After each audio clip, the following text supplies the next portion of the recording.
saya akan mencoba menjawab dari yang Mas Rindar, bahwa kita memang sepakat Banyuwangi ini kemajuannya sudah luar biasa, tapi masih ada sisi yang masih belum tersentuh secara maksimal. Tentu tadi yang disampaikan sebagai lokomotif penggerak ekonomi adalah tingkat pariwisata. Memang kita punya potensi pariwisata yang luar biasa yang kemudian mampu menggerakkan ekonomi di semua sektor. Namun demikian, persoalan yang muncul di tengah-tengah masyarakat kita adalah UMKM. UMKM ini tadi disampaikan mereka usaha tapi kesulitan modal. Modal yang kemudian digunakan kadang minjem, kadang utang dan itu berbunga. Maka tentu selama 10 tahun yang dilakukan oleh periode yang kemarin, ini dari aspek Yunah Yutun masih belum tersentuh dengan maksimal. Kenapa? Padahal itu slogan awalnya itu loh. Slogan awal yang diundangkan adalah Yunah Yutun. Namun pada kenyataannya sentuhan program yang tentu akan mengintervensi kepada UMKM yang itu ekonomi menengah ke bawah ini sangat kurang dirasakan manfaatnya dari pemerintah. Nah, saya teringat di tahun 2014 Bupati melalui eksekutif mengajukan raperda yang namanya pendirian BPR Syariah. BPR saya ini semangatnya adalah bagaimana memberantas rentenir, bagaimana UMKM bisa mengakses permodalan secara mudah tanpa ada agunan dan lain sebagainya.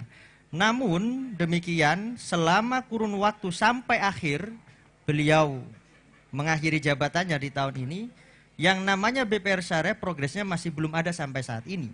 Padahal yang namanya perda itu Pak, kalau dihitung secara rupiah itu bisa 1 miliar lebih satu perda. Nah, secara tidak langsung tentu itu akan merugikan rakyat. Padahal eksekutif sendiri yang minta dan sampai ini progresnya belum ada. Dan kalau BPR Syariah itu berdiri, tentu permodalan yang dibutuhkan oleh UMKM akan sangat mudah. Dan itu komitmen kita nanti, Pak Yusuf kalau ditakdir menjadi bupati akan kita lanjutkan. Karena perdanya sudah ada. Saya sepakat bahwa urusan ekonomi kita ini menganut sistem Pancasila. Karena kita ada sinkronisasi sebuah persoalan di tengah-tengah masyarakat kita. Kalau berbicara sistem Pancasila, berbicara politik itu dasarnya adalah musyawarah, tujuannya adalah keadilan. Kalau berbicara urusan sosial, dasarnya adalah gotong royong, tujuannya adalah keseimbangan. Kalau berbicara urusan ekonomi, dasarnya adalah kekeluargaan, tujuannya adalah dalam rangka kemakmuran. Nah, inilah yang kemudian bagaimana ekonomi masyarakat yang paling bawah, khususnya pelaku-pelaku usaha, ini harus betul-betul diperhatikan. Tidak hanya urusan permodalan, tapi urusan fasilitas dan sebagainya harus betul-betul kita siapkan nanti dengan program-program yang pro rakyat khususan dalam ekonomi. Terus yang selanjutnya tadi disinggung dengan technical skill. Technical skill itu memang penting. Bagaimana antara adanya kesesuaian, adanya match antara lembaga pendidikan dengan dunia kerja atau dunia industri. Nah di Banyuwangi ini banyak berdiri SMK yang juga ada SMA. Nah tentu skill itu diutamakan bagaimana menyesuaikan dengan lingkungan yang ada.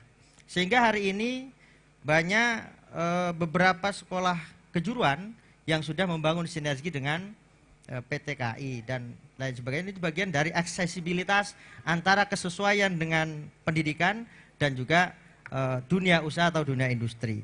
Nah yang paling penting adalah hari ini memang eranya milenial. Nah ngomong era milenial, generasi kita yang saat ini tentu bagaimana bisa memanfaatkan kondisi yang ada. Semuanya serba digital. Nah bagaimana dengan digital mereka mampu merespon, menangkap dan kemudian bisa memulai usaha, contoh misalnya jadi YouTuber dan lain sebagainya. Bagaimana caranya? Tentu kita akan siapkan program-program pelatihan dan lain sebagainya sehingga mereka yang hari ini kategori milenial, generasi muda, bagaimana mampu responsif, inovatif dan adaptif terhadap kondisi yang hari ini ada, karena memang generasi milenial itu rata-rata ya senang dengan dunia digital. Itu yang kemudian bisa saya tanggapi. Dan selanjutnya terkait dengan urusan pendidikan. Saya memang dari awal urusan pendidikan ini kalau dalam Undang-Undang Sisdiknas nomor 20 tahun 2003, maka tidak ada dikotomi antara pendidikan umum dengan